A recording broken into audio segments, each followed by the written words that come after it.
Hello and welcome in. It's the PHNX Cardinals podcast, your premier Arizona Cardinal podcast. Like and subscribe. Leave us a 5-star wherever you get your programming. Become a diehard.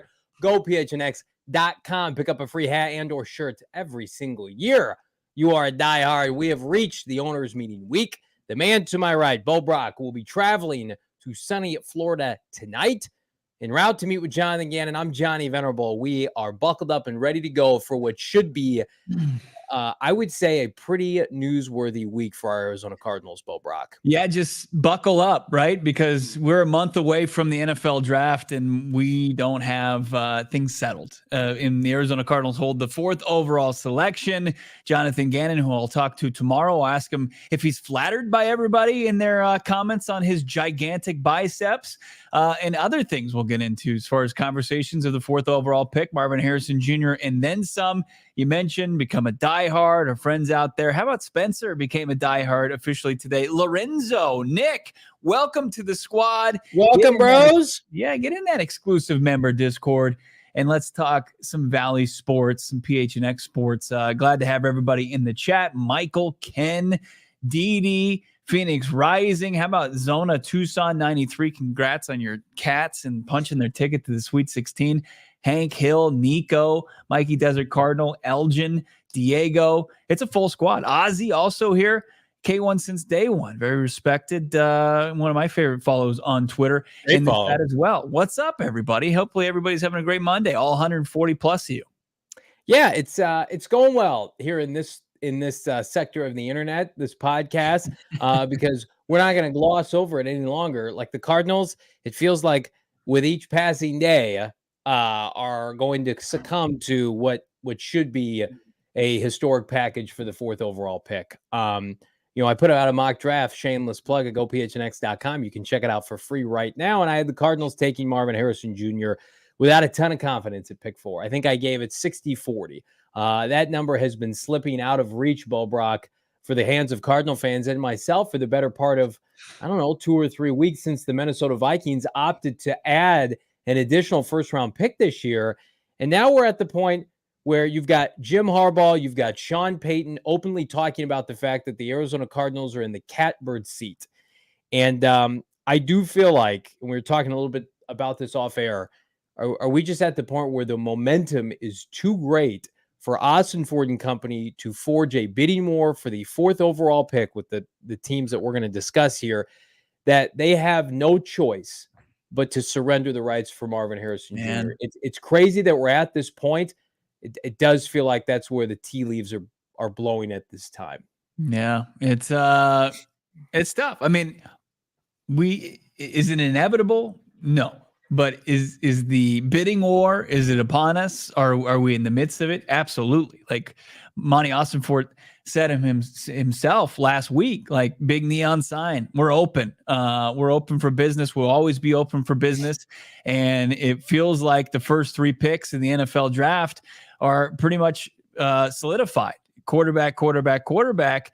And there's another prospect that the NFL world has deemed worthy of being a top 5 pick, and a quarterback hungry team. The next slot that they can get is 4th overall, which belongs to the Arizona Cardinals. And they are in a very unique set of circumstances where the 4th overall pick is going to dictate the rest of the draft. And once they make a decision on what they're going to do with their stick and pick or trade out, then the next domino can fall. And that is the Los Angeles Chargers and Jim Harbaugh. So, Monty Hassenfort right now, he went up to Tom Hanks, Captain Phillips. He said, I'm the captain now. I'm the captain now of the NFL draft, and I'm going to be the one holding the keys until we make an ultimate decision of what we want to do. Now, we're going to field all the offers, whether it's New York, Denver, as far down as Vegas at 13, or, of course, the Vikings at 11, who are just stocked with ammunition to get up the draft board.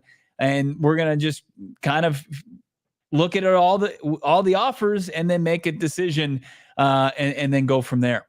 Yeah, I see a lot in the chat, like people bracing for this new reality. And hopefully that our shows have been a little bit of a safe space for Cardinal fans to discuss this, because the wave of momentum, it's arrived, frankly. And I was always of the mindset when people wanted to lump the Chargers as the primary trade target. We know how the Cardinals want to team build and roster build, and they believe wholeheartedly that a receiver or any other position outside of quarterback cannot carry this team. It's a 53-man roster. And if they are gifted the opportunity of a historic trade package, I was talking about this with somebody this morning, somebody pretty in the know. Has the 4th overall pick ever been valuable in the history of the draft? We're getting to a point where there are 4 top quarterbacks. The 3 teams picking ahead of the Cardinals are all going to take one, right? There's no Bears in front of them in terms of like last year where they're going to trade down. Some of these teams that have proven quarterbacks, the Chargers aren't in front of them with Herbert. It's like the Cardinals are the true lone spot that they have a franchise quarterback in place that they then can say, make us an offer for the pick. I just feel like right now, and I put this in my mock draft and I'll stand by it, there are too many desperate teams from the Giants all the way down to even like the Saints in the middle of the first round to say we can sit back and just go BPA. Somebody, and probably Minnesota, is going to come to Arizona at the end of the day and say, you know what? We like our roster a lot. We're equipped. We want to go get our guy. Picks be damned. This is what we're prepared to offer. And it's going to blow away the value of even somebody in their mind, right or wrong, of Marvin Harrison Jr. They believe wholeheartedly the fastest way to contention to be able to beat San Francisco and LA and Seattle, which they went 0 for against last year, by the way, is not just with Marvin Harrison Jr. It's with 11, 23, 27, 35, a 1 next year, maybe a 4th this year, a 3rd next year. I mean, it adds up, but you have to make the most of the picks. And that's where, right, that's where things get dicey for Cardinal fans. We have seen this franchise, not under Austin Ford, throw picks down the trash, blow picks left and right. So I understand the cynicism where Cardinal fans say, take the sure thing.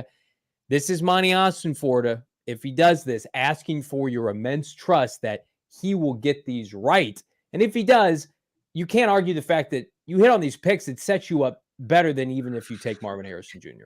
Yeah, I mean, and that's the reality. And I don't know who it was that was gassing up Marvin Harrison Jr. and basically setting out the storyline that it's basically Marvin or bust. I don't know who it is. We're going to find them and we're going to beat their ass because maybe we're guilty of that. Maybe we're really guilty of that. Well, I don't think – well, hang on a sec. I don't think either one of us envisioned JJ McCarthy's rise to dominance. Like this is unheard of. I know. I'm having some fun with you. I mean, look, Marvin Harrison Jr. at the end of the day is legit. He's more than legit. He's one of the he's an all-timer.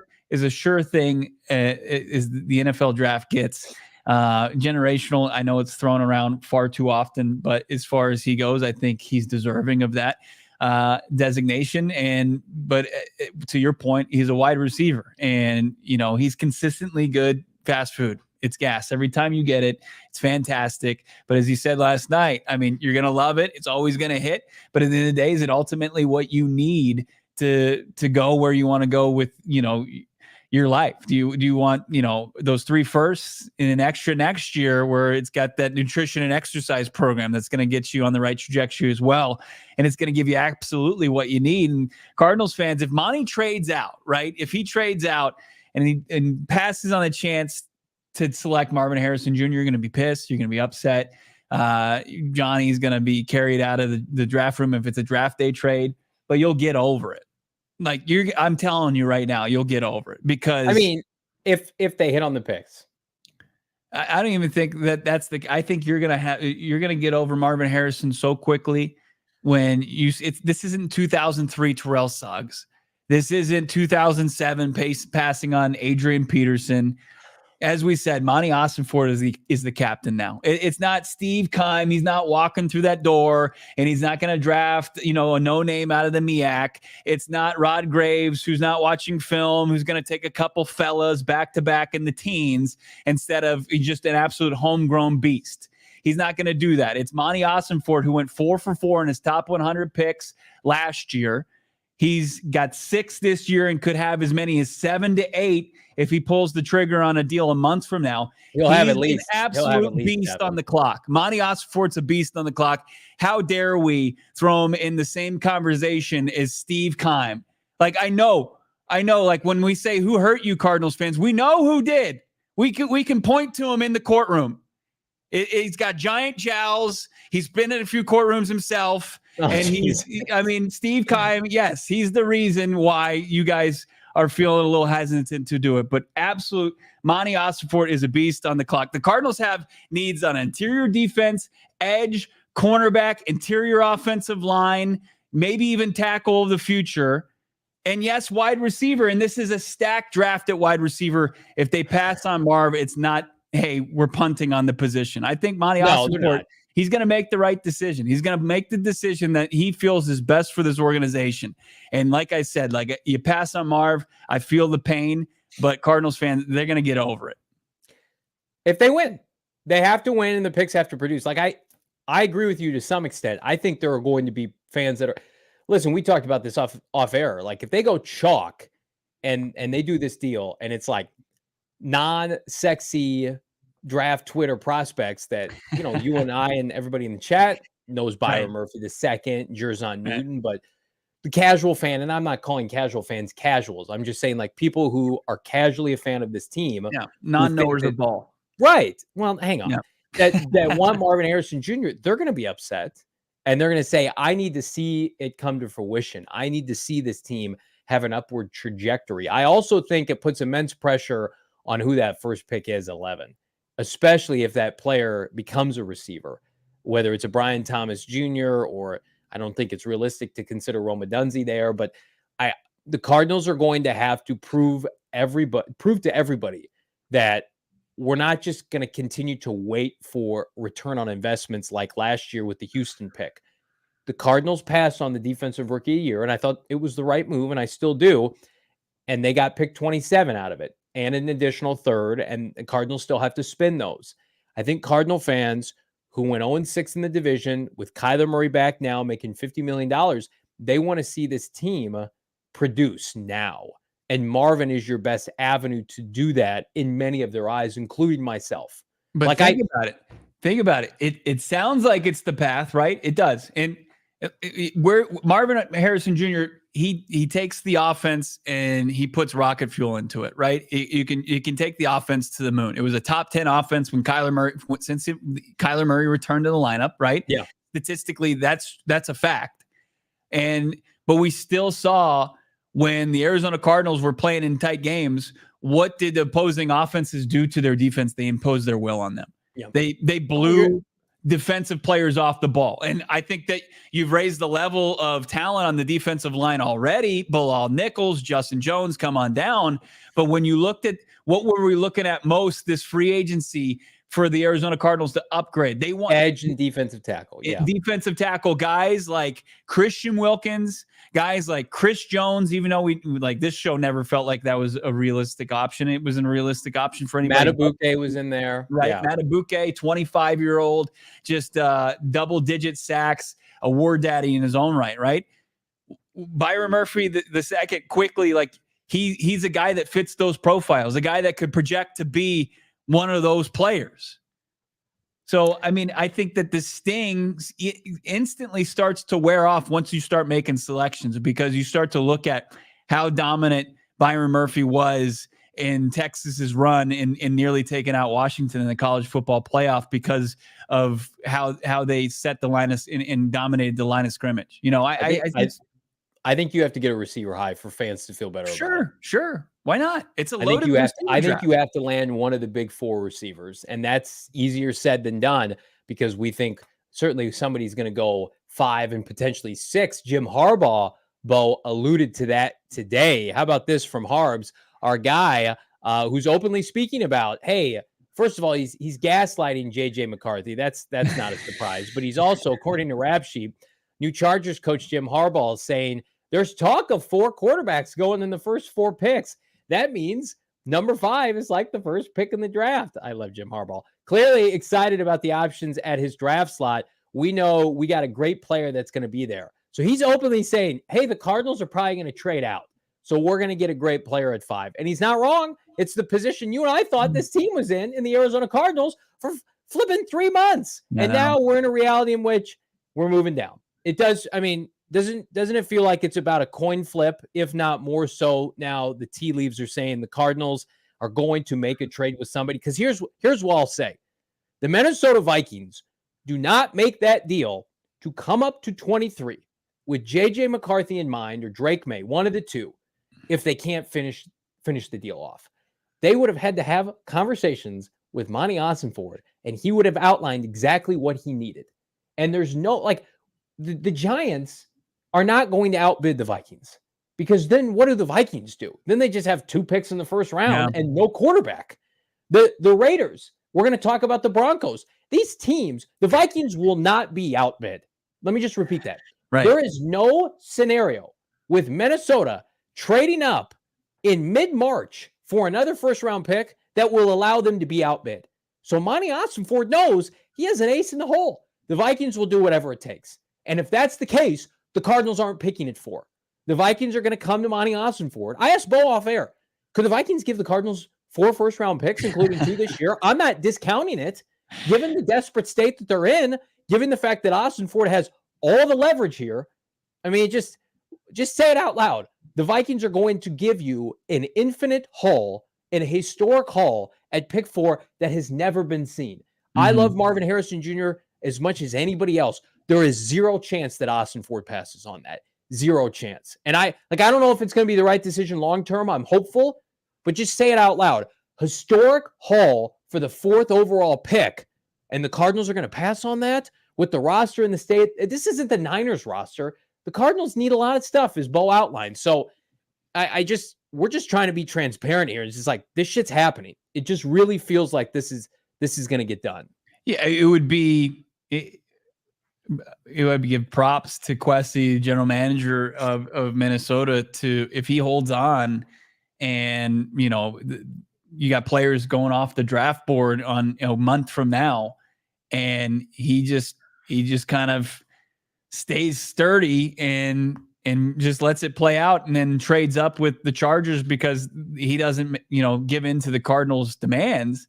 But there's the very real reality that I know that the Giants owner is talking to Garofalo or Pelissaro or Rapsheet, I can't remember who was today at the league meetings, that they're content with Daniel Jones. Like, are you really? You're going to go back on his 2022 season? He's a season removed and a serious injury removed from playing any decent football.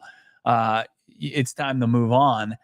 So you've got the Giants, and then you've got Sean Payton and Vegas being I don't think they have enough to get up there. But to your point, like, what's this all about? Why did Minnesota do that? Why did they acquire that extra pick? It wasn't to go, hey, we're going to take the whoever's there at 11, and then we've got another pick to really bolster our roster. No, that's the type of move to get up as high as possible.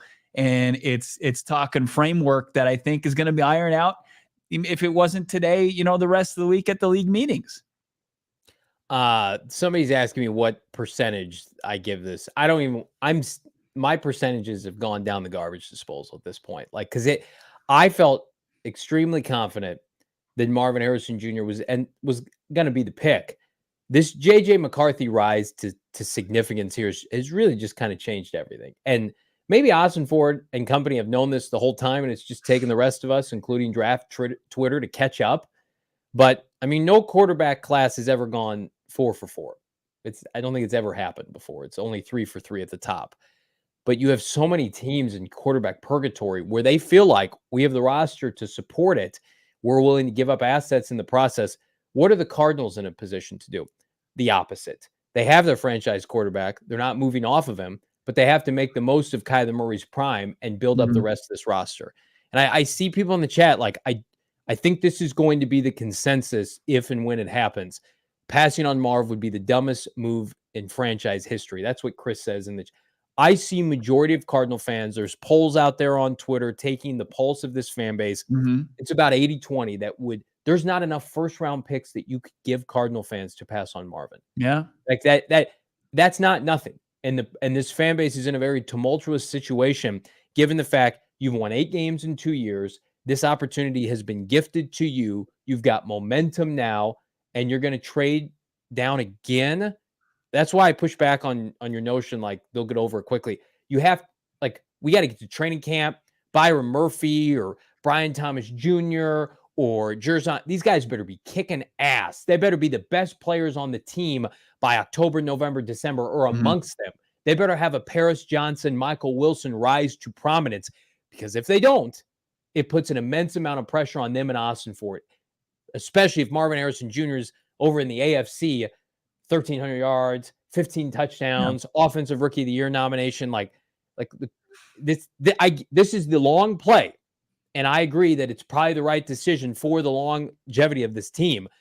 But like the party we were going to throw, not the draft party, that's still happening, into this season, print the 18 jerseys, get excited, go watch. I mean, that's put on hold. And that's a tough reality for Cardinal fans. It is. And I'm a part of those people who I feel them. I do. I think that you're getting robbed of watching a guy that is as sure a thing as you could possibly find in the NFL draft. And Marvin Harrison Jr., his dad has a bust in Canton for a reason, and he's bigger than his dad. He's got the same work ethic, and I think he's got you pair him with Kyler Murray, and you're cooking with gas. But at the same time, it's not the only path to improving your wide receiver room. I agree. I mean, especially in this draft, and you can find a guy to run routes in the X position, and you can to think that Kyler Murray goes 3-5 should be 4-4 because of our savior, the hero that Arizona needed. And Matt Prater missed not one but two kicks, and he goes 4-4, right? With a wide receiver room of Michael Wilson coming alive in the last game and a half, and Greg Dortch. No Hollywood Brown, no true legitimate threat, the wide receiver core. And you look at the room right now, it needs help. But when you look at the division and how you're like Marvin Harrison Jr., he gives you one way to compete with the rest of the division, and it's winning shootouts. And if you trade down for even more assets, you have an ability to continue to rebuild this defense, invest in the trenches, and win the brand and style of football that the Cardinals want to win. They want to win playing smash mouth, defensive football, ground and pound. And then once they kind of lull you into that, then they can open up with Kyler Murray and his big arm and finding big plays down the field. So it's just not – it's one thing that Cardinals fans, I think, with the harsh reality with Marvin Harrison Jr. not in the future – they also have to realize that it's not the only path to success. And Monty Ossenfort, the guy who's the architect of this, I mean, think about last year. At the end of the season, they had 13 first-year players on this roster, and they're going to move forward with basically those guys, and then you're going to infuse this roster with 7 to 8 top 100 caliber prospects in a talent-rich draft. You're going to get close over 2 seasons. Monty Ossenfort has kickstarted this rebuild with close to half the roster of talented first and second year players. Bravo. I mean, that's unbelievable. That should be applauded. Not, he passed on this one guy who's really good. I mean, we know, look at the teams that are in the final game of the season each and every year. And the San Francisco 49ers, who have been really consistent in this division the last half decade. Teams. They got Ayuk at 25. They got Debo in a day 2 selection. There's different paths to bolstering your wide receiver room, and it's beyond taking the top wide receiver in each and every draft. Well, this podcast has been consistent in our mindset. We know they don't want a team build with a wideout, but I was always of the mindset. We were, based on what we were hearing, Marvin was the exception to that. Well, what's the exception to Marvin is a historic trade package. Yeah. And speaking of trade packages, Sean Payton on why the Broncos still feel like they could put one in place, and why Monty Ossenfort is the belle of the ball at the owners' meeting. I think that's realistic. I think it's realistic.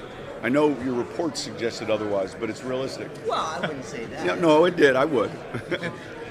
I think it's realistic. What's hard to predict, though, is what's on the receiving end.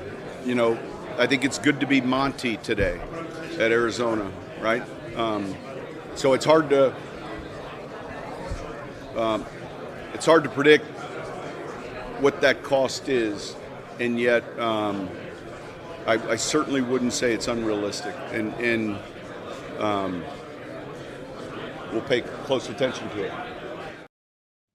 Sean, you won't say it. I'll say it. It's unrealistic for the Broncos to come up to 4. There's nothing that you have that Cardinals and Cardinal fans want, save for Patrick Surtain. But people are undervaluing top-end corners right now, and you have to pay Surtain. Cardinals aren't going to make a deal with the Broncos. The Broncos have no assets. They have 2 top 100 picks. They've got 12 Also, and 76. Sean Payton could not be more of an asshole. Talk about he's just not a nice dude. Yeah, talk about being thankful for unanswered prayers to the football gods. Sean Payton and him going to Denver, and he threw himself off. He's being such an ass to that reporter. He couldn't even gather himself. Yeah. 12, 76, 121, 136. Like, I'm glad you guys, you accumulate what you deem assets, but 3 5s isn't get you up the draft board. 2 6s isn't, and your future first. Like, you just can't package it with anything that's attractive enough. That's gonna best what people believe the Vikings are at the extent they're willing to go. Yeah. There's a quarterback for you. He plays in Eugene, Oregon, and he'll be there for you at pick 12. Let's get some of these super checks here. Michael Evans, $1 super sticker, followed by a $5 super chat. Beer time, guys. Hey, crack a cold one. How about a Four Peaks? And let's talk some Cardinal ball. Thank you, Michael Evans. We got a $1 super chat here from one of our friends, Big Crack in the back, alluding to maybe the butt crack that was on display during our Super Bowl week coverage. And I got Damon off of mute. Love that. And thank you so much, Big Crack in the back. And then how about this? Illa Dre showing some love to my co-host, $1.99. Love this Bo Brock rant. Well, Bo, you make a lot of sense with the points that you make. I still will contend if and when it goes down, it will be very difficult for this fan base. It will be an initial loss for this fan base in the offseason. In an offseason when we should be taking nothing but W's, to take a loss on passing on Marvin Harrison Jr. will feel very hollow for Cardinal fans until proven otherwise. You have to see it tangibly. Like, I was not sold on some of their picks last year. They proved me wrong. Michael Wilson was damn near the best of the bunch, but that took time to develop. They need some cash. I argue even with pick 11, you got to hit some cachet instantly. And we're going to talk about what we think are the best case scenarios for the Cardinals at pick 5, at pick 11, assuming they trade down, Bo. Yeah. And look, it's a different caliber of prospect. It's one that you have to do more of your homework on, no doubt about it.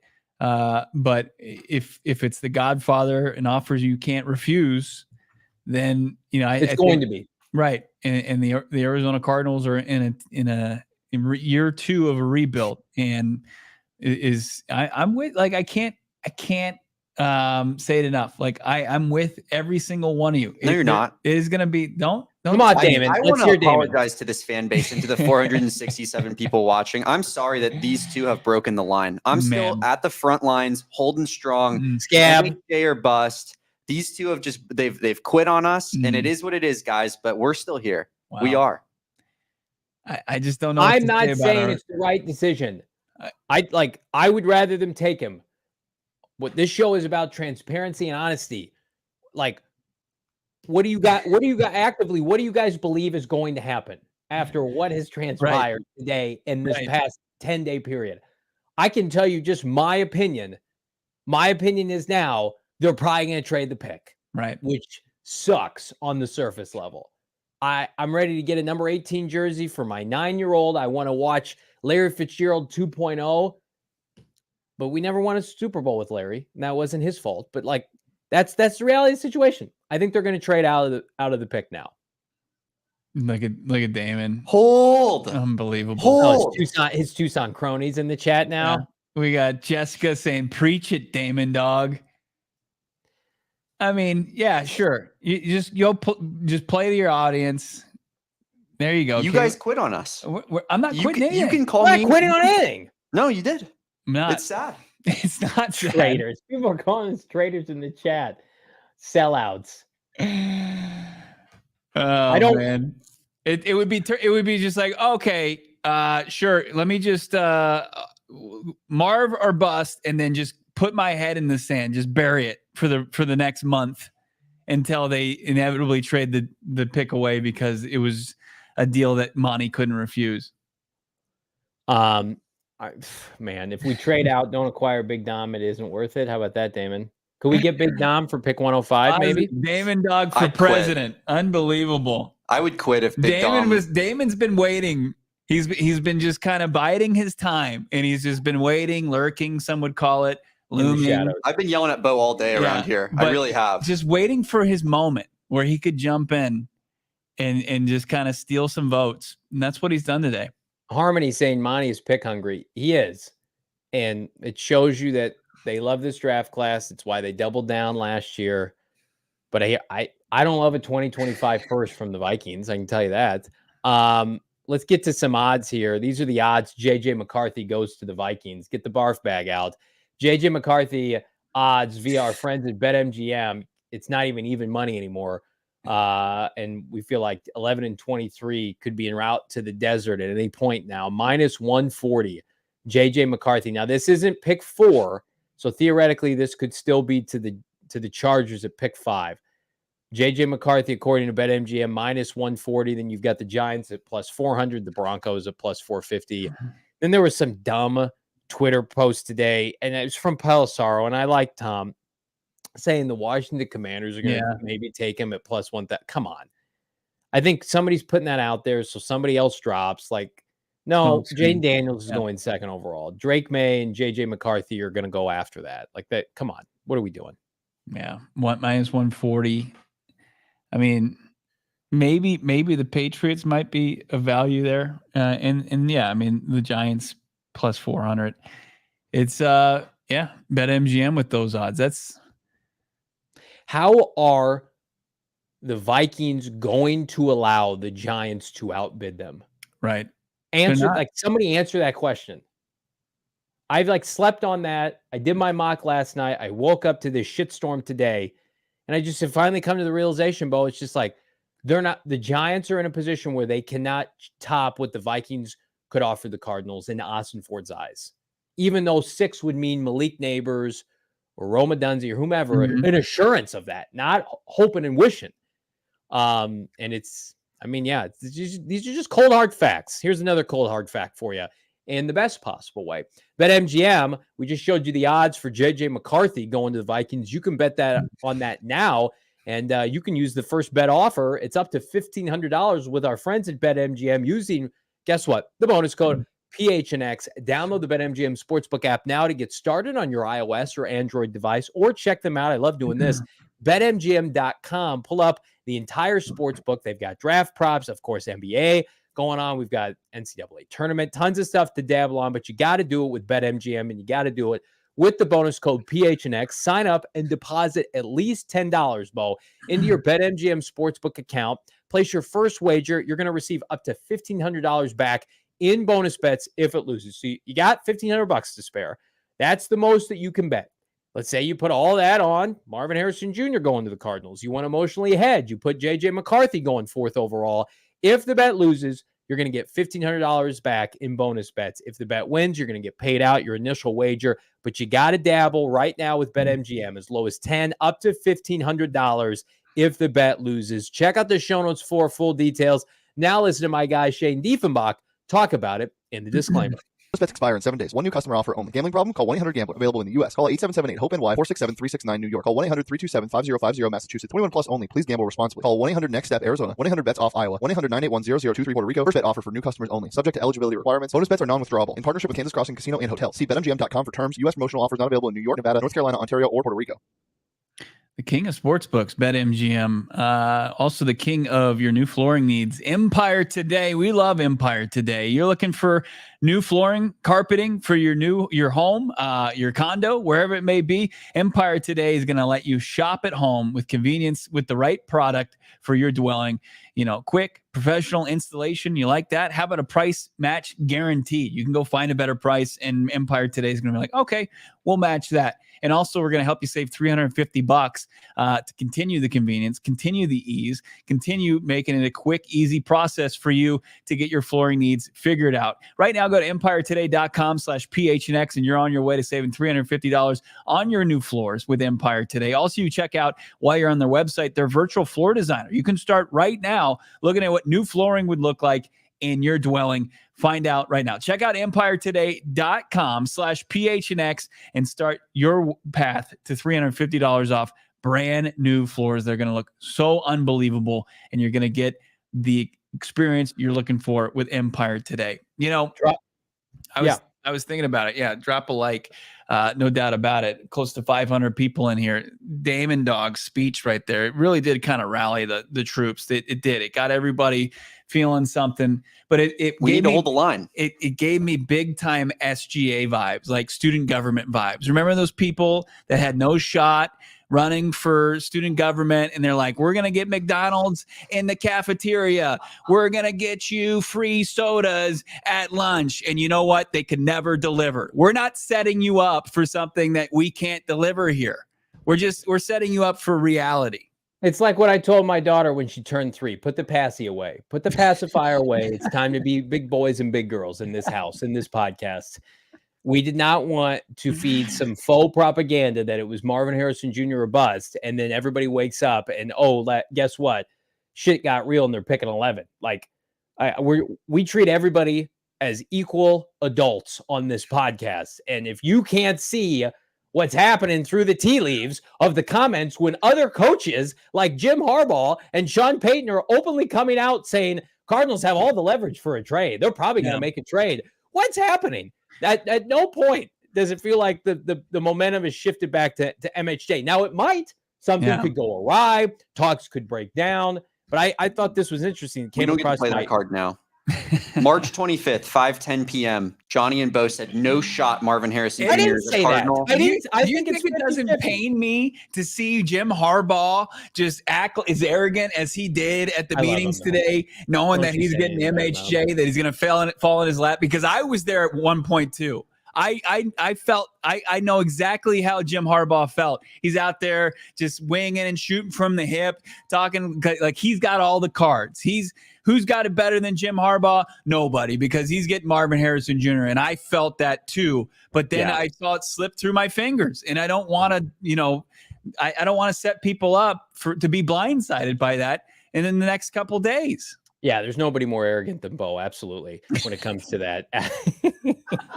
Gerard Mayo coming out and saying today, I know everyone likes to think they have the special formula of picking players, but honestly, the guaranteed way to win is to accumulate more picks. Like, that's how these guys think. Yeah. Whether or not it is legitimate, this is what they believe. You got to have more shots at the plate. But here's what Monty Ossenfort can't do. You can't turn these picks into mid. This can't be the mid 2024, 2025 rebuild. Like, and you look at every draft, it's like a 50% hit rate, 60% hit rate for first round picks. Yeah. Some of these guys are going to bust. Some of these guys we talk about. Hell, some of these guys that they pick may not pan out. So I think that's where a lot of the angst comes from the fan base. It's just like, well, why wouldn't you just take Marvin when he's almost bust proof, right? Yeah. The sex appeal's there, the notoriety's there, nationally televised games, Larry Fitzgerald 2.0. There's just too many positives. I hate to cut you off, but anytime somebody spends $200 on a super chat, you get interrupted. $200 super chat. Sure they weren't paying that to hear me rant? Okay. It was a great rant, but John jumping in. Wow, John. Unbelievable. Blowing us all away here on the show. $200 super chat. If he's a smart one, he goes and the charges just say that you didn't mean to do it, but $200, unbelievable fraud. Couldn't the Vikings and Chargers agree to do a trade at 5, and then the Vikings make a non-historic haul to the Cardinals, knowing no one else could top it? So the Cards would select MHJ, and the Vikes would then trade and get JJ at 5. Look, where the Vikings run into the problem is the Giants being with just 2 picks away and having the ability to get up the draft board. Like, and that problem is going to be there the entire time until Monty Ossenfort, the clock is nearing 0-0-0, and he needs to either put in a pick or put in a trade. So I just think that the Vikings and the Chargers, like, if they can agree on it all they want, but Monty Ossenfort's still going to have his open sign, and somebody could hurdle them and get JJ McCarthy right before their eyes. I think Monty Ossenfort prefers the first rounders he is going to gut the Vikings more than Marvin and a day 2 pick. I don't have that sourced. I just feel like, knowing Ossenfort, he would rather have the flexibility of, yeah, give me your 2 ones this year and give me your 1 next year. And that's the starting point. More than, and this is what a lot of Cardinal fans would like, give me Malik Neighbors at 6 and then give me your 2 or your 3 Giants. Ossenfort wants to play that long game with 5th-year options, premium talent, immense flexibility, trading that pick for a veteran at some point if a Tyreek Hill-esque kind of player hits the open market. That, I'm reading this as Ossenfort, we have romanticized MHJ. We know he's the number 1 player on their board, but the gap between Marvin and some of these other players is not big enough for Ossenfort to pass on future ones. That's the information that I'm kind of absorbing now over the past few days. When they go to 11, they must feel like there's somebody in striking distance. They could do a mini trade up, and we're going to talk about that, or they can outright take a player that's damn high on their board. That likely, with the quarterbacks aside, is a top 5 to 7 player on their board. They would rather have that than the number 1 player on their board because they get the first with it. I'm not saying that's the right decision, John. That I believe that that's what their mindset is currently. Yeah. I love it. Thank you so much, John. Thank you, John. We appreciate it. $200. Unbelievable. It goes directly to Damon Dog's campaign. Do we want to get a couple of super chats as well before we get to who we believe should be in the mix if the Cardinals were to trade down? Yeah, let's do it. DD Toon Squads $4.99. DD's a big advocate for trading down, for going offensive line, so I'm sure he's enjoying today. And again, I want to preface this. If you're part of the 20-25% that want a trade package, you are not wrong in wanting that. There are multiple ways to team build. And this is a good day for people that hope the Cardinals get a king's ransom. And here's what I will say, DD. The Cardinals have never built this way before. They have taken first-round receivers that have been great, historically great, but they have never consistently built through the draft with premium picks, in part because they've never really taken the draft seriously. Dating back to when they moved to Arizona, of course, Rod Graves in late 90s, early 2000s, and of course, the aforementioned Steve Keim. If this is really the first time that they're going to become a draft and develop organization, I mean, what better way than with, I mean, if we count a first last year, you're going to have 3 this year. Good hell. And then potentially 2 next year. I mean, how many is that? That's 6 first rounders in 3 years. Yeah. You ought to be able to win with that. Yeah, absolutely. You would assume, Yeah. Lou T, $1.99. Does the trade happen before the draft, Bo? Yes or no? Man, I mean, I think that the Vikings can control that, and Monty Ossenfort's probably got a price tag that can get it done. But if he doesn't reach that, he'll let these guys bid until Cardinals are on the clock and the draft dominoes have kind of fallen, and they can truly see what is at stake when they're up 4th overall. I will say yes. I will say that I believe the Vikings have been in touch with Monty Ossenfort this whole time, and they're putting a package in place that Ossenfort can officially, because here's something I was told this morning. The Cardinals would like to be in a position, if they do a deal, to then say, okay, all of our attention is on 11 and 23 and 27 and 35. Or getting back up potentially. Right. And so they can play out those scenarios. It's a lot, not saying they can't do this, to say, okay, we got to get the deal done at 4 and we got to manipulate the board and talk to everybody and then pivot. And then we're at 11 and suddenly we got to do what we did last. It's unprecedented to have 3 first-round picks and then have 35. I think they would like to go through their exercises and kind of position their board of who they could target, who's available, go through. So I would say like maybe maybe a week, 10 days before the draft. I think that's realistic. Not to say that's for sure. If Yeah. you're asking me what I think, I would say before the draft. Yeah, and look, I mean, that fits what Gannon has said and what some of the things that Monty said himself. Yeah.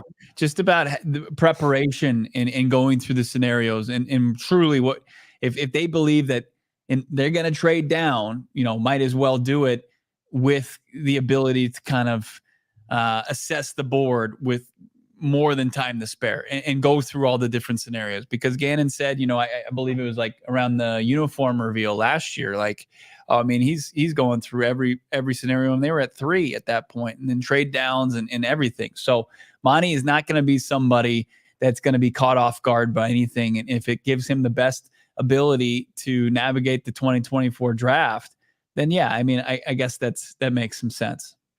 Seth Miller, $5. You think the Vikings would include the 2 firsts this year and Justin Jefferson? I'm down. I think it's going to be picks. I don't think any players are going to be included. I think that's how both teams want to do business. I don't know if the Cardinals want to pay Justin Jefferson $35-40 million off of a year where he was injured. I think the Cardinals, clearly, this is showing you, if they're not going to take Marvin, why would you want Justin Jefferson 4 or 5 years in your career? Right. Of course, you want him on your team, but I think we're going to use this as a litmus test of saying, okay, they're passing on Marvin. That tells you that receiver is not going to dictate their plans one way or the other, Bo. Right. No, and I think that Minnesota, when they think about adding a quarterback to the mix, it's him throwing the ball to 18, Justin Jefferson. It would make a rookie quarterback's life a lot easier. No doubt about it. So what else we have here? Super chats wise. Art the analyst. Yeah. Art the analyst, $4.99 super chat. Thank you so much. Pairing a superstar receiver with a superstar quarterback is worth declining any of the Vikings offer. I don't want a chance getting 27 again next year.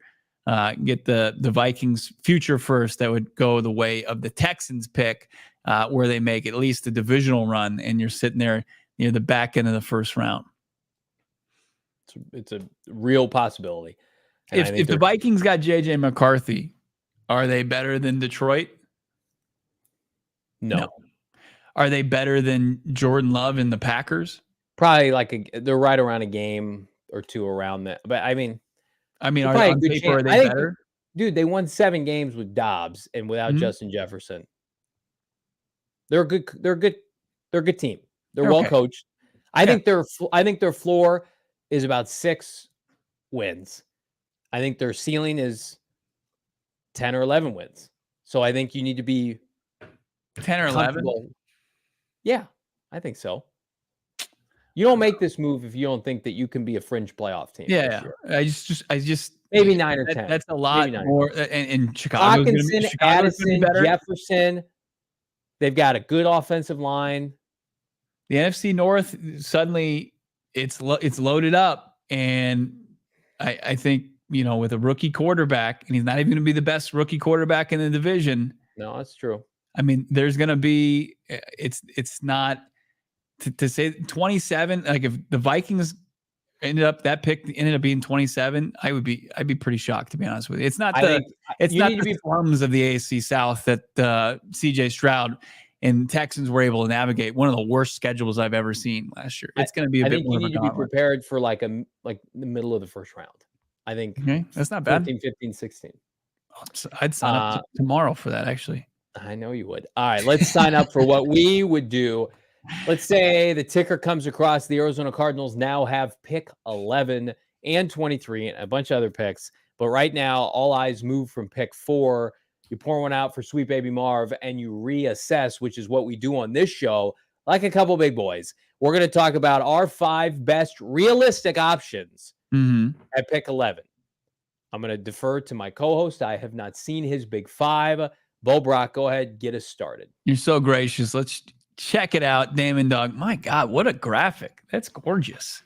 My top options at 11. Now, this is also going to be based on, are they going to be available? I think there's some guys that you can just kind of scoff and say, yeah, I don't see them getting that far, and that's fine. But I've got Terrion Arnold, the corner out of Alabama, as my number 5 option. His work ethic, it's unmatched at a school like Alabama. I mean, a guy that was getting into the facility around 3:30 in the morning. No one's going to outwork him. I think as far as the skill set, the athleticism, it's right where you want it to be. I think he's a guy that you can absolutely look at as an outside corner. Now, I don't have him as my top corner. And before we get to that, I'm going to go to 4 here. My number 4 option is Rome Odunze.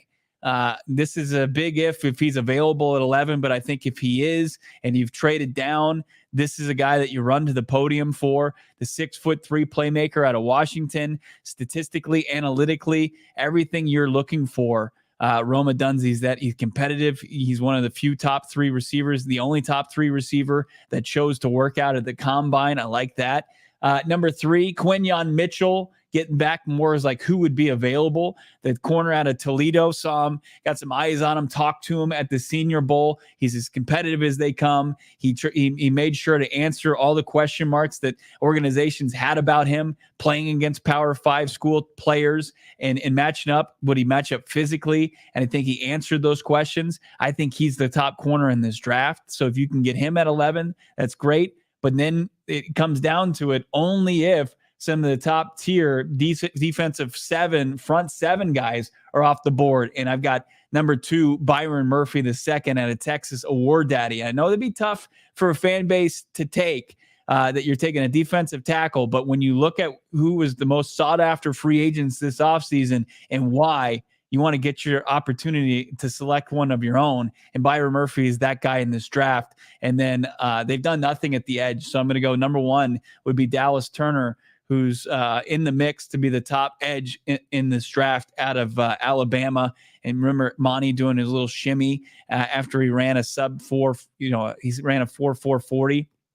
Dallas Turner's got all the skills that you want. And you could get 11. He's a nice little follow-up to his former teammate, Will Anderson Jr. last year. I think Dallas Turner is a really talented kid.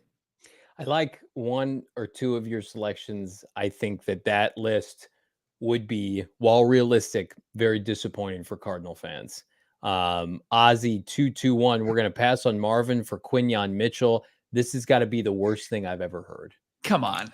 If that's how, if you can't, there's no nuance to it that you're not taking consideration the haul and you're like, oh, it's Marv for Quinyon Mitchell straight up, then I don't know what to tell you. If you can't see that it's more than just the 11th overall pick, we're talking about the top 5 guys who could be available there. Sorry, you don't like good cornerbacks. If I'm with the chat, if they take Quinyon Mitchell at 11, I need to be carried out of Gila River Resorts and Casinos. I'm going to give you my list. Everybody process what you just saw. We're going to debrief here in a second, but first I want to tell you about my friends at Circle K. Join the Inner Circle today. It's America's thirst stop. I need a drink after looking at that list. Free membership program. Save 25 cents per gallon on your first 5 fill-ups. Save 3 cents per gallon every single day. You get every 6 free selection on Circle K products like pizza, coffee, ice cold fountain drinks, and more. I'm a member. Bo, Damon Dog, our guy Michael Wilson, he's a member of the Inner Circle. You can too. Join the Inner Circle right now for free by downloading the Circle K app today. I just filled up, saved 3 cents. I wish I could save 25 cents, but that's only reserved for the new folks on their first 5 fill-ups. So go take advantage, save some money. Let Circle K help you. Terms and conditions apply at participating locations. Bo, visit circlek.com for more details. That's right. Arizona Lottery is also, it's a winning play no matter how you're participating. They've got a great new promotion. It's where you can win $1 million in cash and travel prizes. Check it out. It's the Arizona Venture Lottery tickets. You can win just by getting your traditional scratch off, and you can win up to $50,000. It features 3 iconic landscapes, Picacho Peak, Monument Valley, and one of a statue of Marvin Harrison Jr. that they've already resurrected here because we're jumping the gun a little bit. We just want the statue of Marv. He's already accomplished so much.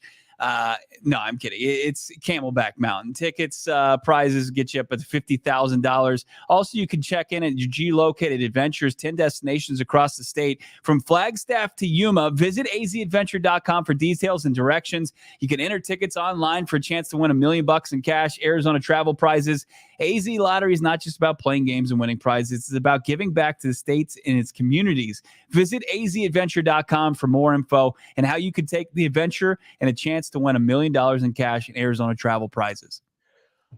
All right, so we got Bo's list. And again, I like Dallas Turner. Spoiler alert, he's on my list. I think everything else is different. And I'm going to go a different direction. And I'm going to go not necessarily for immediate needs. I want value. Brian Thomas Jr. at 11 is not the worst thing in the world.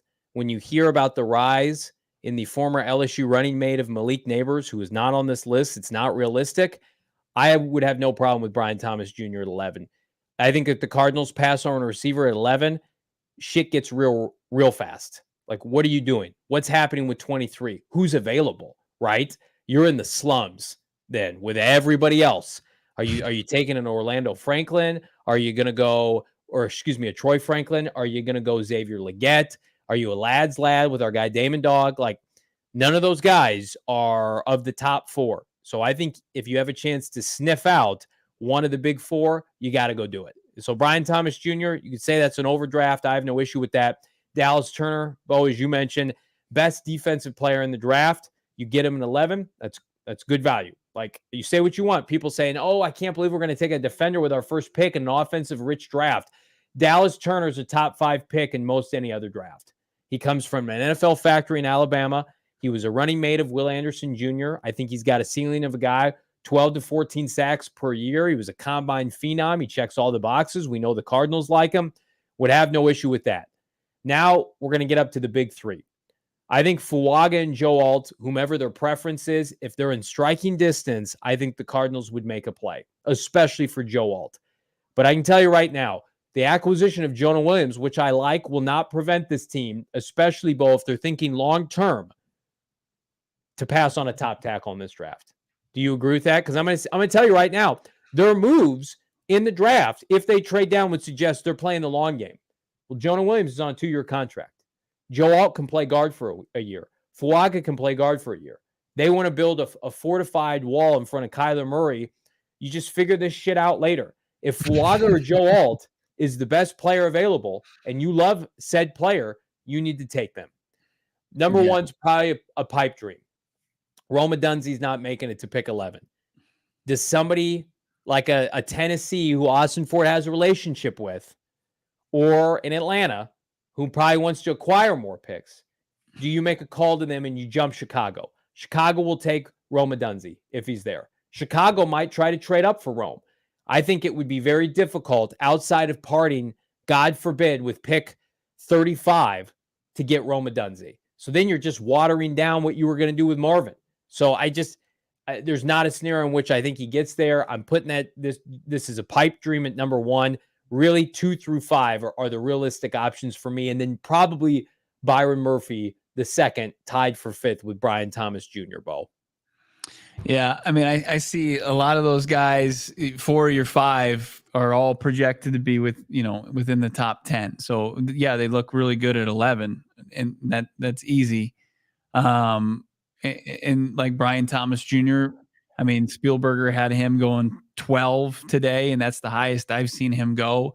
And I just don't think it's as watered down as you think. Like, this is a deep wide receiver draft. This is like, how often are we running through the simulator and we're sitting there in the 2nd round, 3rd round, and we're like, man, there's a ton of guys. Like, you can wait and you can get some talented players at the wide receiver position. And it's a true testament to how great this draft is. It is. That's why I don't think that you want to get caught, especially when you're in a roster that needs help across the board, that you would pass on some premium positions at 11 just to fill that need at wide receiver. I think that's why that's why you're willing to listen to trade offers instead of just take Marvin Harrison Jr. Because I think if that's the case, if you're just going to take one at 11 and it's not one of the top 3 guys, why not just stick and pick and take the guy at 4?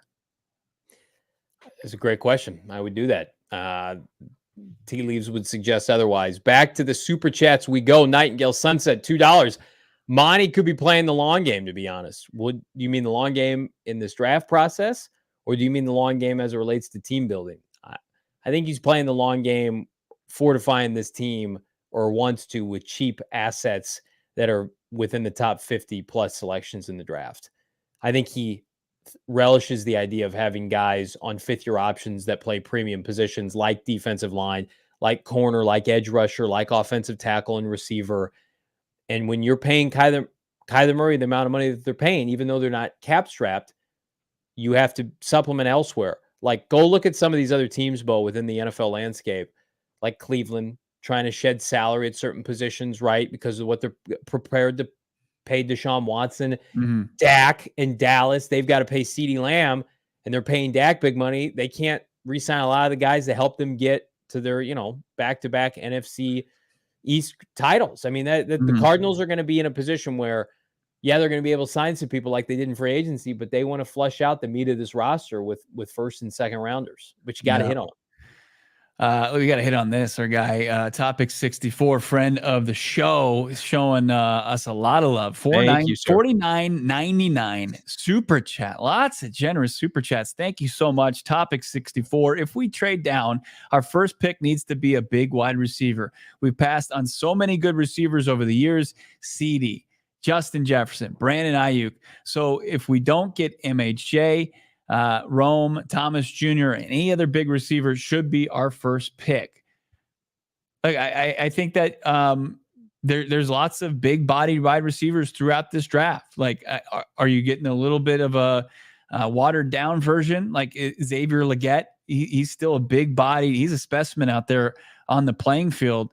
You could get him as a day 2 pick potentially. Like, I think the urgency to get a wide receiver, like you just rely on, like, this offense was top 10 with undersized guys. They are turning over the position, and they are turning to bigger bodied guys.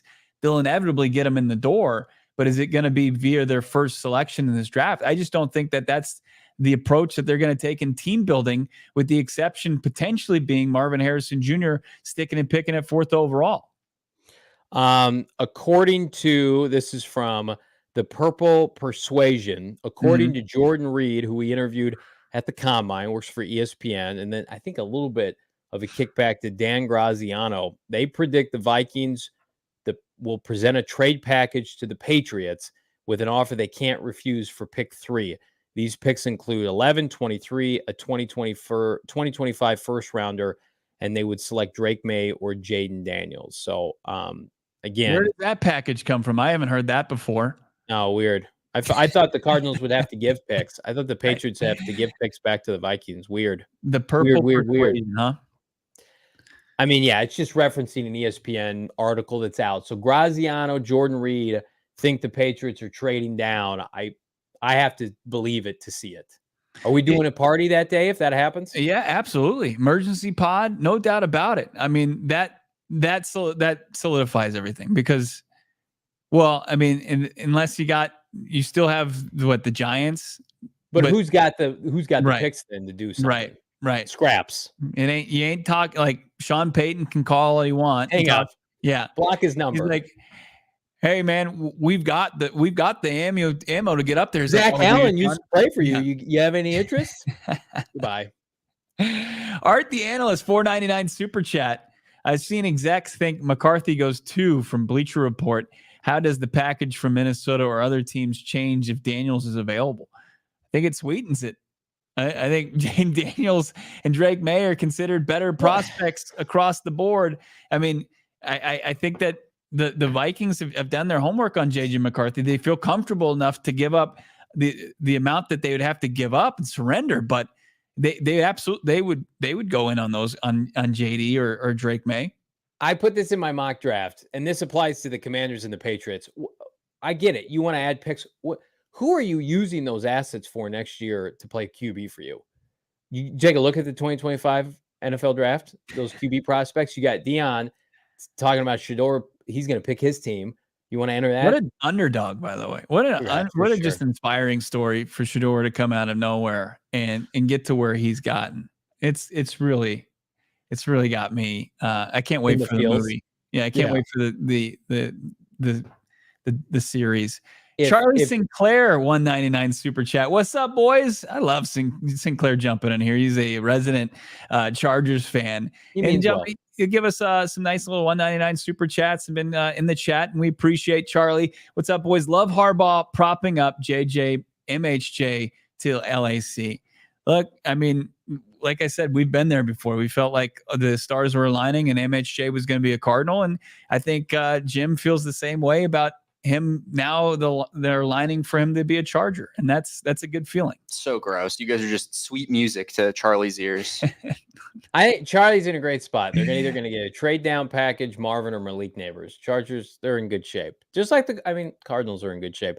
Daniel 499, nothing against Monty, but what are the chances all three picks are anywhere close to MHJ?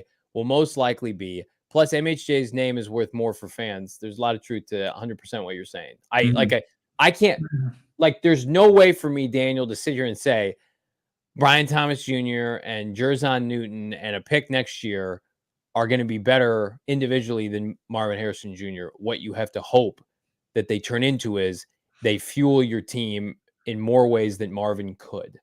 That's what the goal is. Brian Thomas Jr. becomes 80% of Marvin. Plus, you've got a defensive tackle or an edge rusher at 23. Plus, you've got a first next year you didn't have that gives you options. That's how they view this. But I'm with you. Marvin is my top player in the last two drafts. So, no one is going to equal that. Nobody that you take at 11 is going to equal Marvin Harrison Jr., at least pre-draft. I'm with you. But Monty Ossenfort, if he feels like he has conviction in his draft class, which he does, that he's going to be able to find the talent with all this draft capital that he's going to acquire, that's also scary to think about as well. And I know that there's an aspect to it, and it's a huge one, and I agree. And as you said, like the Dick's Sporting Goods, the Shields, the team shop, like as far as selling jerseys, that's important. Cachet, baby. Absolutely. The Cardinals lack that. I mean, outside of Kyler Murray and James Conner, who might be playing his final season in the desert, like who are you going and purchasing those jerseys for? And they lack that. And if they do trade off the ability to select Marv, they're going to have to hope that they've got somebody coming in this class that's going to fill that need, even the slightest amount. It's not going to nearly match, but what they'll try to make up for is having a better product overall on the field. Damon, I refuse to ever buy my son a Ladd McConkey jersey. You can't make me do it. I won't do it. Not even if there's a fire. Not even if there's a fire.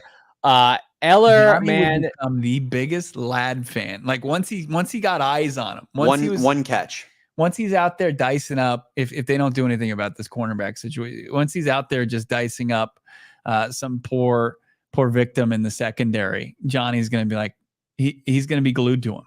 We passed on Marvin Harrison Jr. for somebody named Ladd McConkey. I don't want to hear that. That sounds gross. $9.99 super chat from our guy Ellerman JW. First super chat, by the way. Thank you, Ellerman JW. $9.99. Unbelievable. 2-year lurker of this excellent show. Never miss an episode. Time I pay for my peeping. Keep up the great work. Well, thank you. I think that we've got our silent viewers out there, and we love them just as much as we like everybody who interacts on this show. It's just an honor to be part of this community and everybody. You don't have to pay the piper to be a peeper, but we appreciate the $9.99 super chat. Diego trying to peep. $2 super chat. Got my ticket. Can't wait for a bathroom selfie. Diego, you got it, my guy. We're talking draft party, baby. Diego's trying to do a bathroom selfie like I have been known to do with some, top NFL combine prospects. Diego, you'll be happy to know Bo and I were looking at some tuxedos pre-draft, and the bathroom selfie fit is going to be off the chain, as will our entire draft party, Gila River Resorts and Casinos Wild Horse Pass, April 25th, which, if you're scoring at home, 1 month from today, 30 days out. We got more commitments in the chat. 4 p.m. until the wee hours of the night. We will be at Gila River Resorts. If you pay, I think it's $35 right now. Drinks covered, food covered, certainly vibes covered, as we will go wall-to-wall live programming. Myself, Bo Brock, Damon Dog, Britton Golden, Saul Bookman. Everybody's going to be there as we got your definitive Arizona Cardinal draft coverage kicking off at Gila River Resorts and Casinos Again, wire to wire, experience what is set to be, regardless of the outcome with MHJ, the most emotionally packed evening in draft history for this franchise. Do it with your favorite Cards podcast, the premier Cards podcast, April 25th. It kicks off the definitive draft coverage weekend for PHNX Cardinals, Bo. It's going to be elite. As we said, the tickets are dwindling.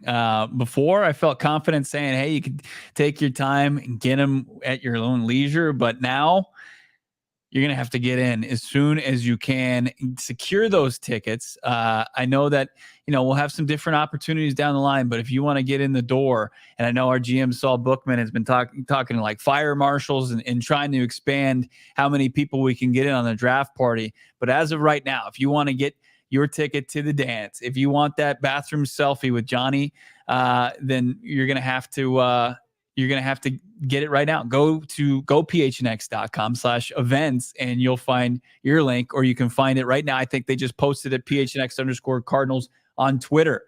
What are we laughing at here? It'd be amazing to see Johnny's face with the Cards draft lad and Cooper DeJean. Oof.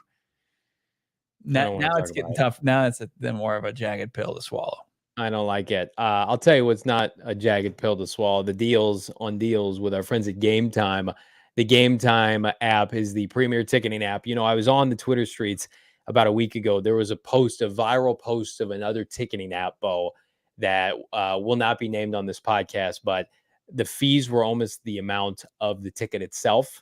And I'm just like, I'm glad I don't live in that world anymore, because I have Game Time and they take care of me for whatever I want. They've got last minute ticket deals, flash deals, zone deals.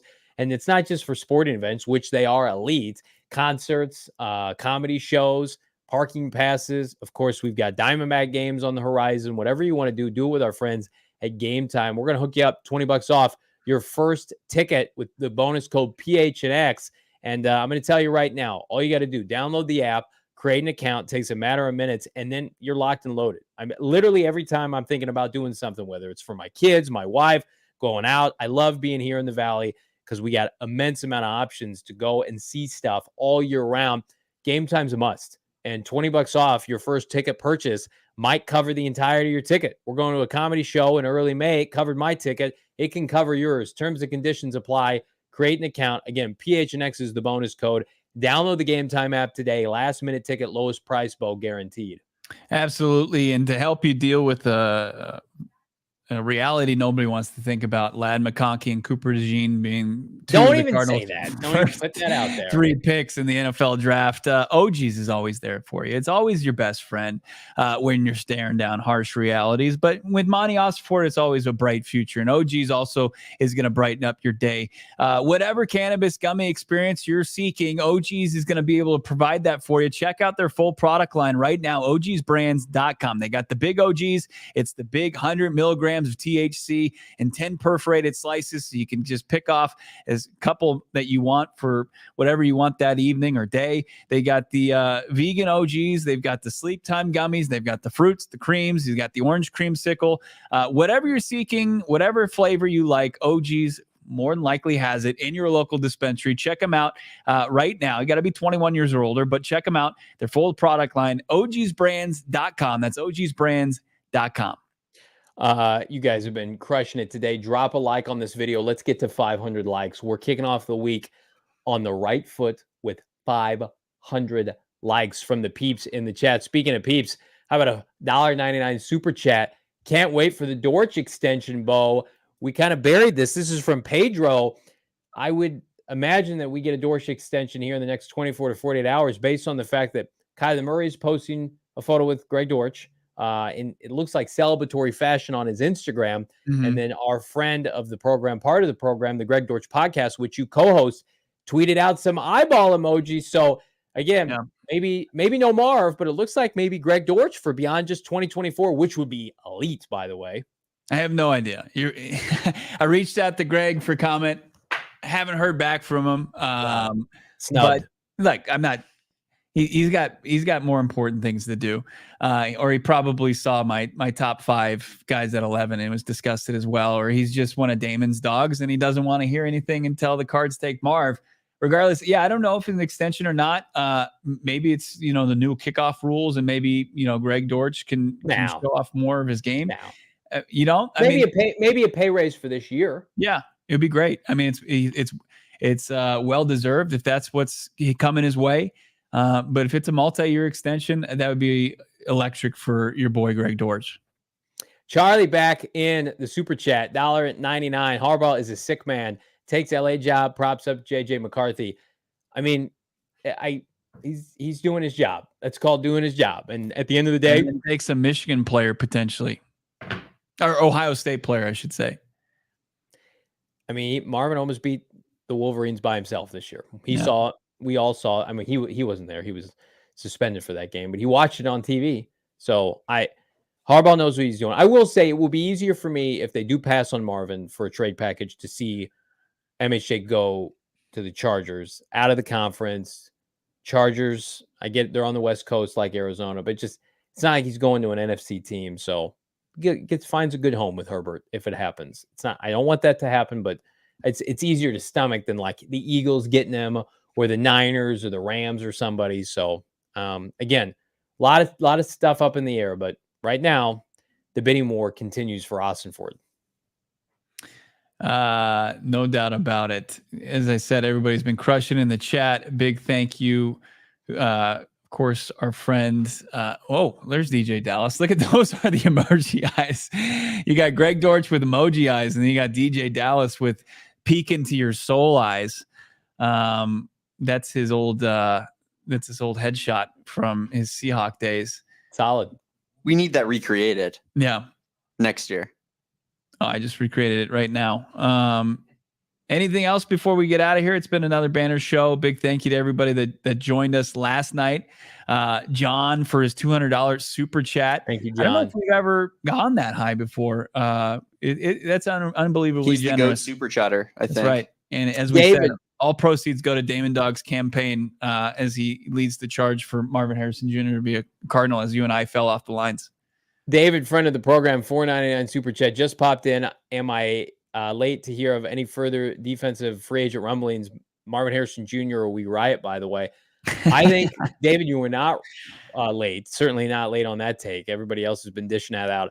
I mean, maybe there's a signing before the draft. I would imagine we get into April. It'll be post-draft that they try to seal up some of these holes. But I think there could be some internet rioting here in the next couple of weeks if a trade goes down. Not physical, actual riots. Right. I want to be clear about that. But Cardinal fans are not going to be happy if they trade the pick. And they were sniffing around some edge help, some defensive line help, right? That it didn't come to fruition with Austin Johnson, and that's not anybody you're going to be like, man, I can't believe they didn't lock in Austin Johnson, who ended up going to Buffalo. Who is this? Darren saying, be safe, Bo. I am headed, jumping on a plane tonight, headed to Orlando. Going to be at the league meetings tomorrow.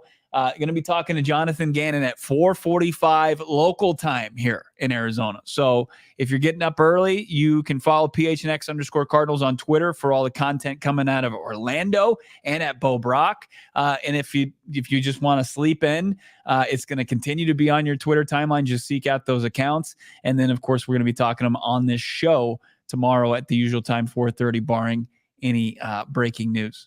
If you are not subscribed to the PHNX Cardinals podcast, wherever you get your podcasts, do it now. We are going to drop exclusive content on that feed this week that you can't find anywhere else.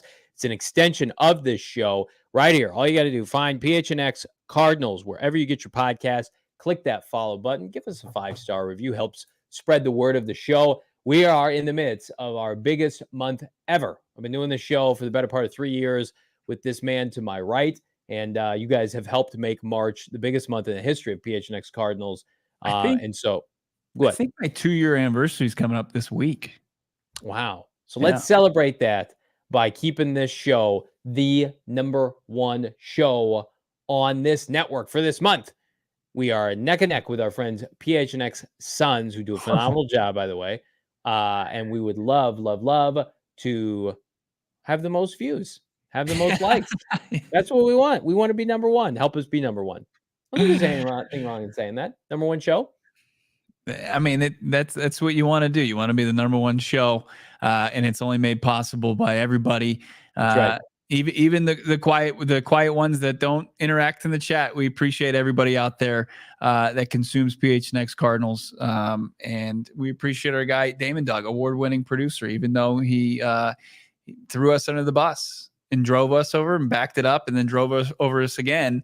But we appreciate you, Damon. You speak for a sect of this fan base, and I appreciate that. Damon, can't wait to welcome Eric Ruby as our producer tomorrow. Like and subscribe. Leave us a 5-star. Put a comment down below. Give us your ideal package for the Arizona Cardinals. In the meantime, for Bo Brock, Damon Dog, I'm Johnny Venerable. We're back on a Tuesday following the owners' meetings and JG's comments. Do not miss it. See you then. We all silly like the mayor.